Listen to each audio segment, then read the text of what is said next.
I just wanted to see how Shaq was in the locker room, bro. Like, he just seems like he was a guy that, like, he picks you up, you know, he'll take you around, he's joking. Like, well, what is Shaq like in the locker room?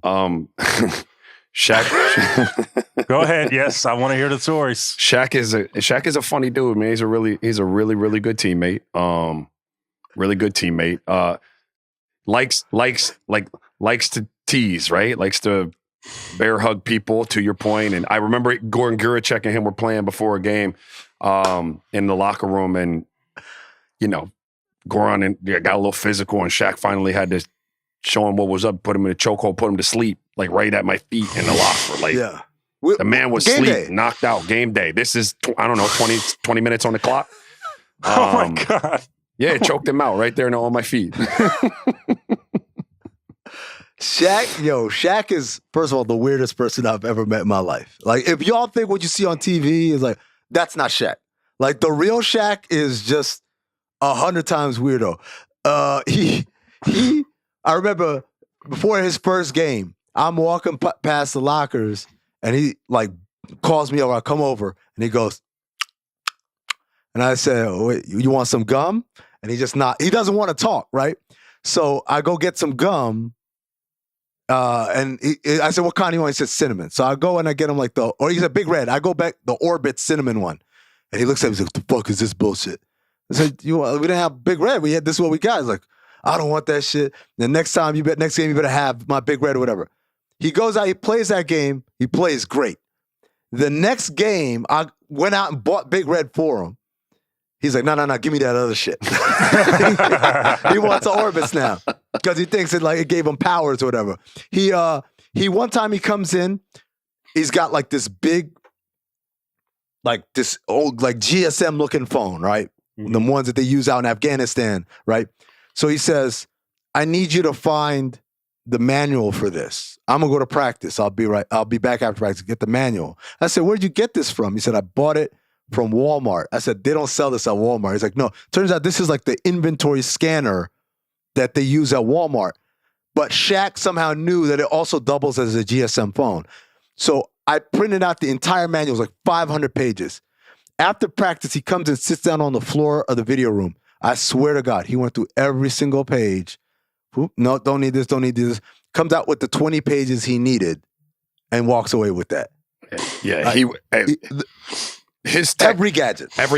Look, that brother was on the bus one time with us, and he told me that he could send a text from my phone to someone or a call. He could call someone else's phone from my phone, right, not accessing my phone. And I'm like, that's bullshit, Shaq. Like, you can't. Because he loves the bullshit. That's the other side of Shaq, yes, though. He is full of shit. He loves the bullshit. So like, we bet whatever little menial about a bread. It wasn't a lot. Like, but Leandro Barbosa's phone starts ringing. I got my phone in my hand, and that shit has my phone number popping up on LBs. And Shaq is 2 rows ahead of me looking at me like laughing.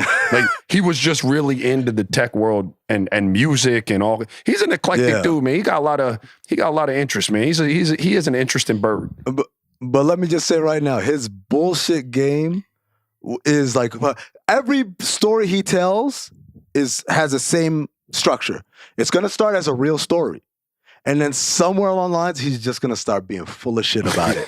And if you keep like listening, he's wanting you to catch him. Yeah. Like, so we're at training camp the next year, and we're having a breakfast meeting, and he comes in late. He's all out of breath. And he sits down at the rookie table. I'm sitting with the rookies. He comes and sits down at the rookie table. And I said, big fella, where you been? He said, man, I had a hell of a night. We're at Palm Springs. It wasn't training camp. We're at Palm Springs. He said, I went to L.A. to go holler at this girl or whatever. He said, we went to dinner, and she's driving. And I was like, okay, you can drop me off. And then she said, no, I'm not, you're coming back with me. And he said, no, I got to get back. It's like early morning practice or whatever. And she says, no.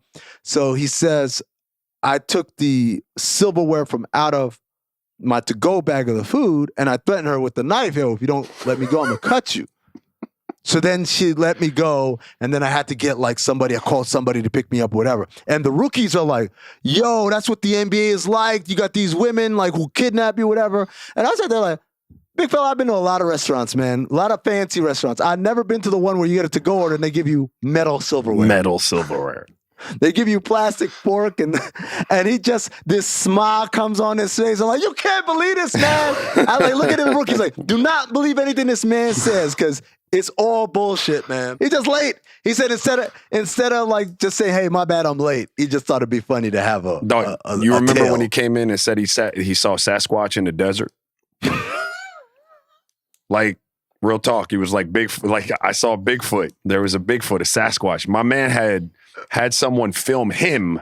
Like, we didn't know it at the time because you just see it's a grainy, blurry video of like desert at dusk. So the lighting is poor and all of that. And this is a big effing figure, like walking like Bigfoot would walk in some of those fake videos. And everybody's like huddled around. And then we're like, wait, that ain't no goddamn Sasquatch. That's your big ass walking through the desert. Like, he has set the whole shit up. Like, the production value on these things. You don't understand. It's not like just like, hey, no, he's like putting extra shit on it. Great lies. My God, it's the best. That and roasting. Roger, do you remember when we were at a restaurant and Robert was there, and the grown-ups were sitting at a table. So it was you, Steve, Grant, I believe Steve Kerr, and Robert. Mm-hmm. Y'all at this table, like entertaining the owner and like, you know, because y'all the elder statesmen. And then our table was over here. And the way we were seated, because they're round tables, your back was back to Shaq. And so Shaq is sitting there. He's roasting every person in the restaurant. He's calling out what they look like. He called Noel a Richie Cunningham looking ass motherfucker. He called Elvis Valcarcel, our video guy. He called him a out of shape Ben Roethlisberger looking motherfucker. Like, he's going through the whole room. And so he gets to Robert, and now they can't hear us because they're having their own conversation. But Roger can.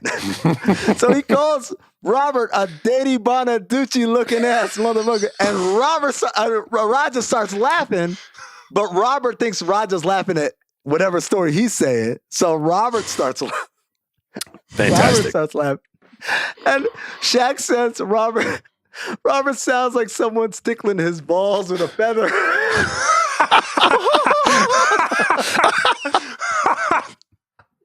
Bro, like, part of it is we're just laughing at Shaq, but part of it is I keep looking at Roger and he's like, I see the tear come down his face. You try to hold it together, bro.